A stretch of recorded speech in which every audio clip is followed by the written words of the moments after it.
Well, there we are. And the clock is dinging 5 times. We got clock dinging, fires roaring. It's January, and some warm drink. Got a warm drink in front of you. And Happy New Year. Are you into this year yet? Oh my gosh, yes, let's go. Okay. No, I'm excited about this year. Yeah. It's I mean, granted, I did get a week late start on it. I'm just kind of bringing up some weird math, and I'm just making sure, because we haven't been at the same spot doing this in the last couple of weeks. So it's good to see you in person.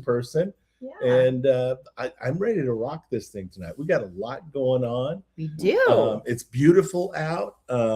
I'm wearing a certain type of attire. It's been a good week. It has been a phenomenal week. All people are so mad at me, but I've been right on everything I've asked for. Oh, well, okay. Yeah, What's I wanted to play the Niners, and I wanted to play the Rams, and so I'm getting both my wishes. And I want to play the Patriots because we beat Denver in the Super Bowl, but we lost to the Patriots. So I want redemption is the year that I'm talking about, and perfect. That's what we're doing. So go see. There we go. You called it. Yeah, I'm just going to the Super Bowl, beating the Patriots. That's all I want to do. So that's just keep winning, Please, everybody, stay healthy. It's too bad about Charbonneau and Charbonnet. I've heard it in a number of different ways, but what a young man that did phenomenal running for us, and to be out going into this weekend is tough. So yeah. Well, it was funny. I was in the car. I was trying to get home, but I had to go stop at a couple stores. So I was in the car when the game started. Oh, and it started late, like 20 after or whatever. Yeah. And so I'm in the car, and all of a sudden I hear Rabel yelling. Yeah. I'm like, what? Turn it up. What the heck is happening? Yeah. So, that was super exciting. And I've enjoyed all the videos of that touchdown through different pictures and people like late to the game that are walking in, and then they hear the place erupt, and you see them running towards the stadium and that type of stuff. And then one from, I think it was apartments and stuff, and they just had this corner view. And you could almost feel the roar. Oh wow! On their balcony and stuff like that. So that's cool. Yeah. So go Seahawks. I don't care about anybody else, but go Seahawks.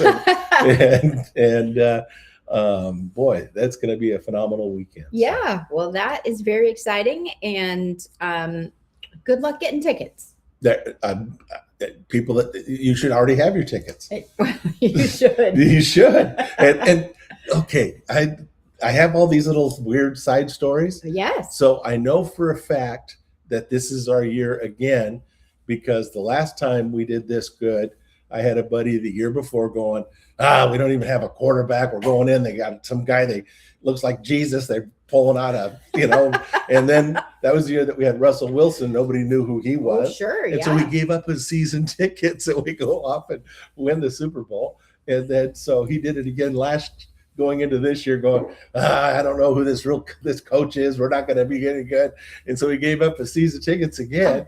And so to me, that's a sign. Absolutely. Yeah. Nope. There is so much superstition in sports. Yeah. So I see things that way, and awesome. It's my own way to laugh and love. So right on. Yeah. Well, we have lots and lots to cover, but we also have a guest that we have. Yes, we have a phenomenal guest. Some cool stuff. A gentleman I've known in this business, and I'm not going to say how many years because it's too many for both of us. But he looks young. He is young, and he's got a young family. Saying anything about you, but well, he was a lot younger, and he couldn't grow that mustache the first time I met him. And long story short, he's got a phenomenal family, and he does these amazing shows, and he's kicking off the Admiral Theater's Comedy with the Great Chris series on January 31st. And awesome. And then he goes immediately out on tour with a gentleman that I had last season, and that was Tyler Boa. I don't know if you knew that, but I didn't know that. Yeah, did you know you were going on tour with him? That's no, I didn't even know. I don't know where I am right now. But we do, and we're jealous. No, I knew I was going with Tyler. Yeah, me and Tyler are friends. way back. I mean, as far as Chris and I, because we lived in Boston at the same time, lived in LA at the same time, and then now in Portland. And I've always kind of been following around. But he's a great friend of mine, really funny comic, and we've been booking shows together with a similar sort of sensibility, and seem to draw the same type of audience. So we thought we'd team up, rent these theaters, and see what we can do. Yeah, no, I think it's a phenomenal show. First off, thank you for coming on today. I just love your wordsmith on stage and your style on stage. And you have more subtle haymakers than any comic I know out there right now. Dealing with your family and your kids, your daughter. And I just can't wait to see you up on stage coming up. Well, I can't wait to do it. You know, I'm here with my daughter and wife right now. We're in Palm Springs. Love it. And it's funny because it's my mom's 70th birthday, so we're down here. We're talking about the Seahawks. So I was a season holder for all these years. My brother has in New York. He kept tickets. He's given to friends and stuff. Don't live in the city. I go when I can. But when they announced the this game and we were in it, my brother and I had pre-bought flights from Palm Springs to fly up to Seattle, go to the game, and then fly back down to Palm Springs, finish out the vacation. So we just told everybody, like, we got 24 hours. Don't even worry about it. We just got to take care of some business. We got to make little business trip, going in country, little business trip. So you were in the stadium then on Saturday. I was on the road. I was in Detroit, but this week I'm going. So, and I've never so you're going. I was at the 2005 when we beat Carolina. It was the last conference championship game I was at. So wow. I'm ready to get it. That's goosebump stuff, man. Everything about that. So were you there last on Saturday, or you're coming this week? No, I missed it Saturday because I was in Detroit. And that was sad because I was on the East Coast. So the timing, you said the game is 20. I had a show at 7 and 9. And so I told the host of the hey, you know, we've been chatting all weekend and stuff. I said, in between these shows, I'm going to be a maniac. And I'm lock in, headphones in. Start from the beginning. I don't want to spoil. And the featured in, she was very funny. Connie was her name. Michigan native. And she didn't quite understand how serious I was because I was watching. Just kept talking. And I had my noise canceling. I'm listening to the broadcast. Yeah, you got Rabel. Just keeps kind of chirping at me, and I'm like, I'm watching that, and she just was so stunned that I would just act more. After a while, I was like, I don't know what to tell you. I'm not missing this. So that's the way it goes. Well, I don't know if you know this, but Jamie was Rabel's producer for how many years? Well, yes, Steve and I worked together for a lot of years, and I actually went with Steve and our team when Steve Largett was inducted into the NFL Hall of Fame. So that was a pretty incredible experience. Yeah. I bet. So pretty tight family here for sure. Yeah. Oh man. Yeah. Rabel's great on these calls. Because now what happens? I don't listen on the radio. Usually I'm watching the TV broadcast. But what's great is with social media. Immediately people will post the Rabel calls, and then they'll have the film of him doing it. So you can see him standing up and getting all excited. You know, it's awesome. It is awesome. Everything about that's awesome. I was just watching this is totally off topic to why you're here, but I was just watching a King 5 special on the history of the Seahawks. It was on a couple nights ago, and how young did he look as a young quarter or receiver for the Hawks way back when? Yeah, and you see him now, and it's like, oh my God. But it was like destiny for him. I mean, he worked with Pete Gross for so long, and those two were just inseparable. And it was so special, that connection that they had. And then for him to be able to take that and carry that legacy forward. Yeah. And it's just amazing. So cool. Yeah, let's just talk Hawks all day. Yeah. Well, why talking anything else? Yeah, nobody's talking anything else. And I'm so glad that you are on the 31st, the end of the month, and there's no games that weekend at all. You know, the Pro Bowl, but big deal. Perfect weekend to have you, man. I'm already thinking ahead because, like you mentioned, me and Tyler are doing these shows. So we're doing Walla Walla on the 8th, Saturday before the Super Bowl. Yeah. Which is being played in San Francisco, the Bay Area. Yeah. And so I've already looked at it because you can, like you said, you get entered into a lottery for the Super Bowl ticket. You can have a chance to buy value. So I've already looked at it. Is there a way to get from Walla Walla Sunday morning in time to get to a game or a red eye Saturday night? Yeah. I would say yes. A lot of things would have to happen before. Yeah. Yeah, she's a pretty good Alaska Airlines wheeler dealer. Yeah, so well, yeah. Oh yeah. No. Does Walla do a early morning flight? Yeah, you could get. I don't know that Walla Walla goes to San Francisco, but you can get Walla Walla to probably Portland or Seattle for or sure, even Las Vegas. And then it's a short run. Yeah, and then it's a hop. So yeah, let me know if you need help. Yeah. We got your back here. Let me know if you get tickets. All right. Yeah. And then if you can't make it, and if you can't use them, if you can't make it, I'm available. Well, let me back up. These tickets, one, we don't even know if we're going yet. And two, right. I mean, there's still odds I won't have tickets. But there's a lot of problems I have to solve before we get to that point. Yeah. Awesome. You've probably been on Todd Lyons and Yakima's radio show a number of times through the years. And I'm trying to get his tickets as well. Oh, okay. All right. Well, we'll keep working our contacts. Yeah. And I had a problem when Kermit Appeal was trying to get underneath me with Todd Lyons and Yakima. So, anyways. Okay. Yeah. Yeah. Kermit's slippery. Everybody needs to get in line. Yeah, that's funny. Well, I'm super excited about you coming to the Admiral, and we got to say that you do a great job with that series, and Mark and Sue Rufner are great sponsors of that. Yeah. So we just want to call them out too for supporting that. But it's a great room. Have you been in that Admiral Theater before? I mean, I was trying to think about that. If I have, it's been years, because it might have been for the old contest when they used to do the the contest used to be there, and I think that's one of the shows you did. Was there at the Admiral Theater. So that would walk from the ferry right into downtown Bremerton and stuff in the Wayback Machine. So But I'm excited to see it because I'm sure it's nice. Yeah, no, it's a beautiful theater, and it's always a really giving audience that totally digs the comedy series.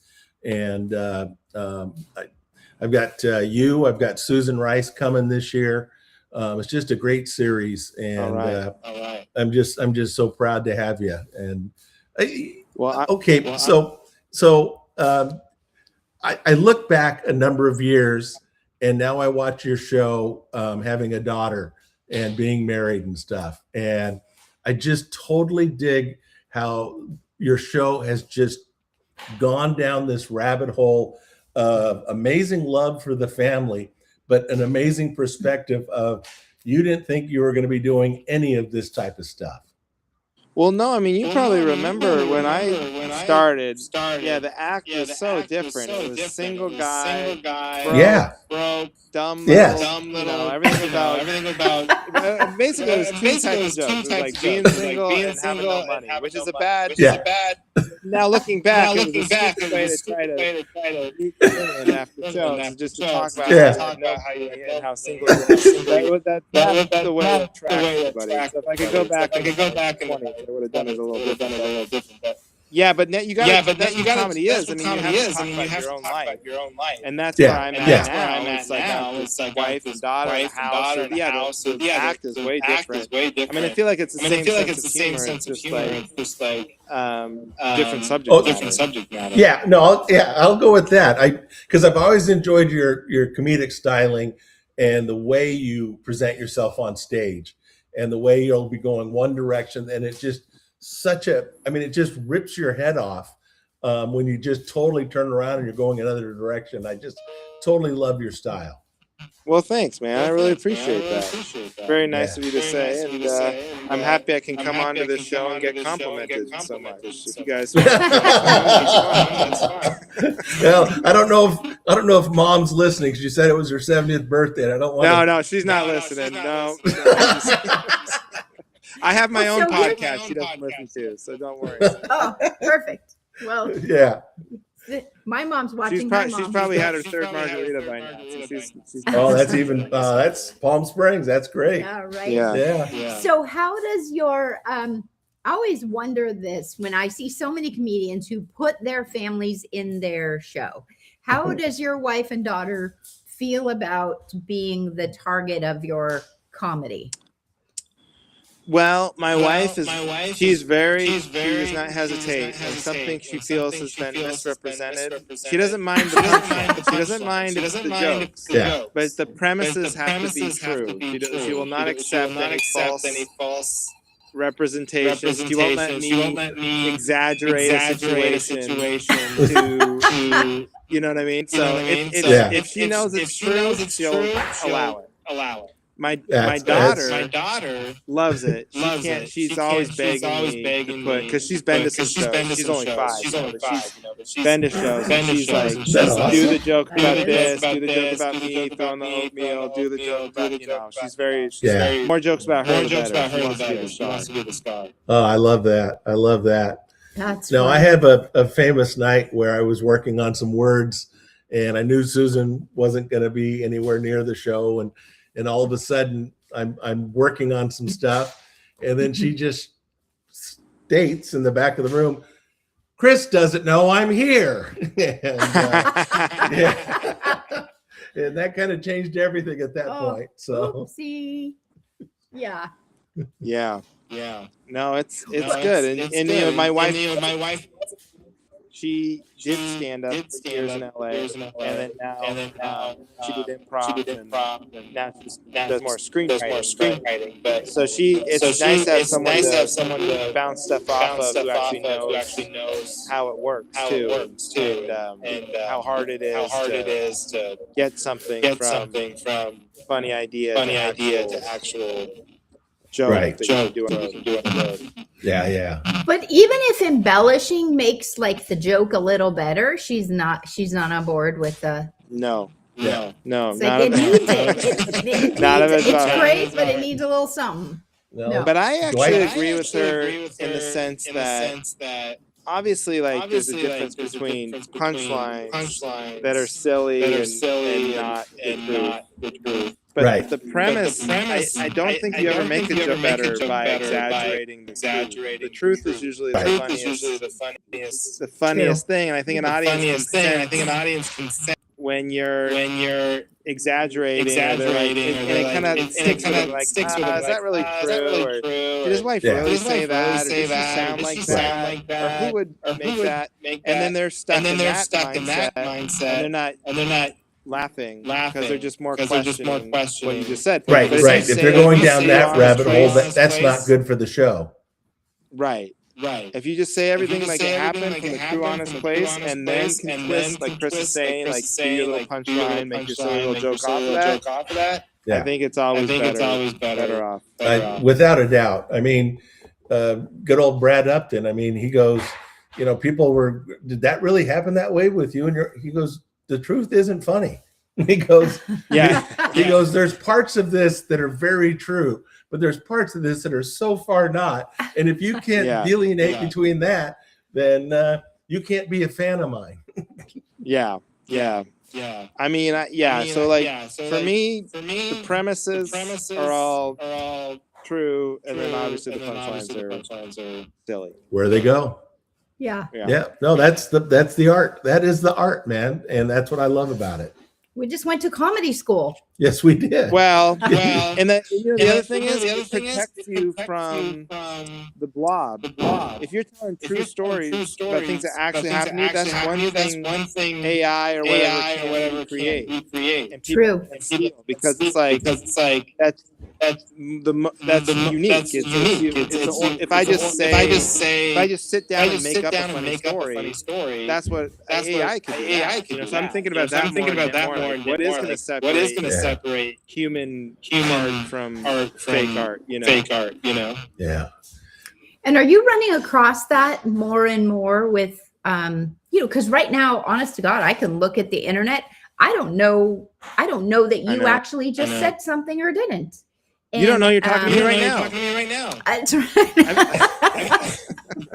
I just said a little GPT bot. Yeah. Sound like Andrew. Wow. No, it is you're so right. crazy. You're right. I was talking about this with somebody that I think the quicker social media companies are the first one that decides to just ban artificial content will be the winner, will be the hero that everyone will want to use the most. Because people get so angry. Like when you see the cute animal video, and it's the puppy, and it's the puppy's friends with the beaver, and they're saving the baby from the train, and then you're like all invested, and everyone's like AI. You get so mad. You're like, I can't believe that was fake. Oh, I don't know. The hippo that was shooting poop out of its rear. Did you see that video? I'm glad I have not. Oh my God. It's, I'm sure, totally AI, but I literally almost fell off my chair laughing so hard. I think that was sent to you because you have an appointment tomorrow to have a colonoscopy, and that's just mean friends. I'm just going to say it. That's just mean friends right there. That's not untrue. That is not untrue. But no, you're right. And there's nothing like, when you go and watch a movie, it's like how much of that is real or not real. When you go to see a live comedian in person or a live artist or something actually standing in front of your face, it really does change the dynamics of the whole entertainment process. Yeah, in a big way. Yeah, I think so. That's what we're hanging on to anyway. Very good. Love it. Well, I'm excited. So January 30th. 31st. That's Saturday night at the Admiral Theater in downtown Bremerton. www.admiraltheater.org. Tickets are still available, and this man is going to rock the room. Can't wait to see you that night, my friend. Yeah, can't wait to see you. Thank you for having me, guys. Enjoy Palm Springs. I sent you a couple links for some places. If you've never checked out, check them out. All right, we got time this week, so I'm gonna throw them out there. See what we get. Awesome. Right. Awesome. We'll see you soon, my friend. Thanks so much for coming on. Thanks, guys. Nice to meet you. Thank you. You too. Bye. He is so phenomenal. Just a funny guy. And again, he was way funny. And I won laugh-offs, all these kind of competition stuff. And then he got married and had a kid. And now this direction he's going is just that's awesome. So awesome. I'm so proud of him. So good. Well, I'll look forward to seeing that. Jump on admiraltheater.org and grab some tickets. And we'll see you guys there. For sure. So you and I've been talking this week, and you told me you wanted to tell a story. I do. And it's one of those ones that family is important.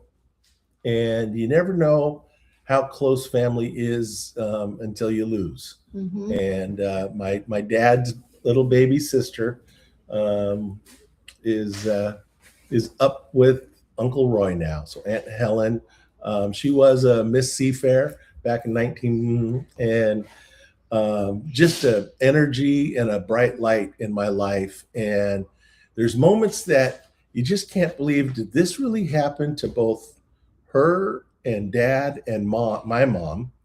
And then 50 years later, so my mom was just starting to date this guy named Jack Larson. Okay. And they're out at a dance hall in Seattle, up by Seattle U.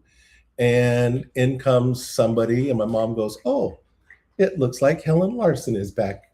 She was on vacation and stuff." And Dad goes, "Yeah, okay," And she comes up and talks to my dad, gives him a hug, and walks off. Well, my mom doesn't put Helen Larson as dad's sister. Oh. And mom got a little jealous. Like, how do you know Helen Larson? And why would she come up and be familiar and all this? And then she know I'm on a date and all this kind of stuff.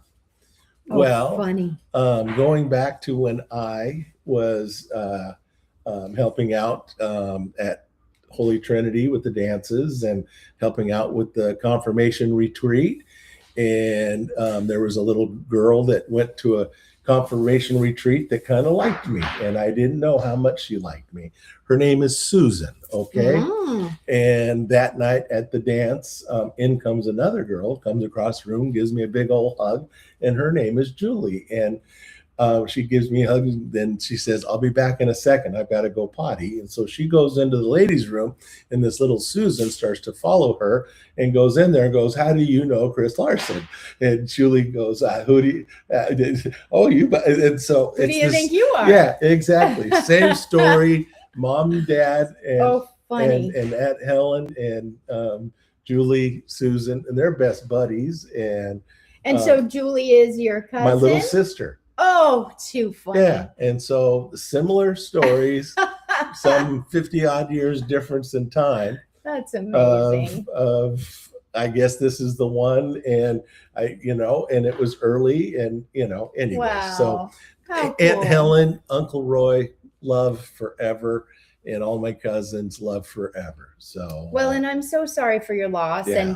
And Aunt Helen, while she was your dad's little sister, yes. She was 90. She was 92. Yeah. Yeah. She was just a little girl at 92. So, and I mean, just about every Sunday we had football reports. We would talk and we'd visit when we're down in Palm Springs. We'd visit. They had a standing table at Salty's, her and Uncle Roy, for years. And anyways, it just the best family ever is the family that shares and hangs out and that kind of stuff. Yeah. And we always have. So. Well, I'm sorry. Our thoughts are with you and your family and your dad, and so our condolences. But thank you. One of the great things about when these things happen, which is never a great thing when these things happen. Oh, yeah. But they do kind of force us to go back into our minds and back into our hearts. Yeah. And really remember and cherish those memories and those special times. And Aunt Helen's going to live with you forever. Oh, without a doubt. I mean, Dad and I have had a couple of days in a row of having our coffee and just retelling some of his stories that I never knew, and a lot of shared family moments and stuff like that. The year that at their house, I'm the baby of all of my cousins and stuff. I'm the littlest one. Wow. I got hidden up underneath the deck on a rock wall, and a rock slid and crushed my head, and I was bleeding badly, and so they had to clear off the Thanksgiving table, and Uncle Roy stitched me up. and then we had Thanksgiving dinner. I mean, you just can't make these stories up. Yeah. So, Jesus. Yeah. Yeah. Well, and so many of those things are stories that you have that you don't think about on a daily basis. No, you never do. But going down that rabbit hole of great times with great families. So. Yeah. Good. Well. Yeah. Our best to you and Dad. So this year, and I try and be really proactive about this. But talk to the people you love and let them know the stories that mean the most and the moments and stuff. So relive those moments with the people that you can relive them with now. Yeah. Do it early and often, and hugs to all of you, and do some good out there. And come see the Andrew Slater coming up. Yeah, come see him at the Admiral Theater. There's not one of you that are not going to love every little bit of it. And if you brought family and other people that love to scroll and stuff, and you can scroll on all his stuff. He's got 2 TV specials online. So lots of stuff. Yeah. That'll be good. It will be good. It's good to see you in person. In person, doing a show in person where I'm not rattling the speakers. Sorry about that. I saw that, folks. Yeah. I don't know.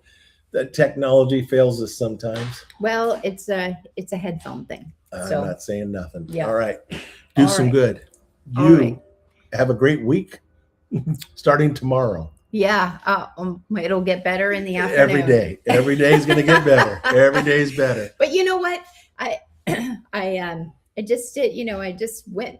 Public disclosure here, TMI, colonoscopy tomorrow. I just did the bone scan. I just had the mammogram. It's on my schedule with my accountability girls that the next thing I have to schedule is the dermatologist and just get it all out of the way. And I've got all those spots and all those things that I finally was able to shave again.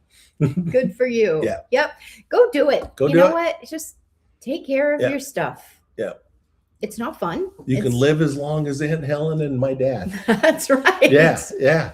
Well, my friend Lori and we have a goal. Did I tell you about being 100? I like it.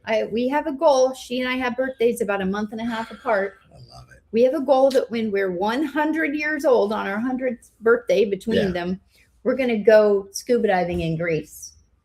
You know what? I've never scuba dived in my life. That would be the time to do it. I don't have a problem with that, and that would be the time I would do that. Yeah, come with us. You'll be just a couple years ahead of us. So I'm not going anywhere, so that'll work for me, Jamie. That'll totally work for me. Perfect. We'll see you there. We'll see you there, kids. All right. Thanks everybody for playing with us. Have a great day.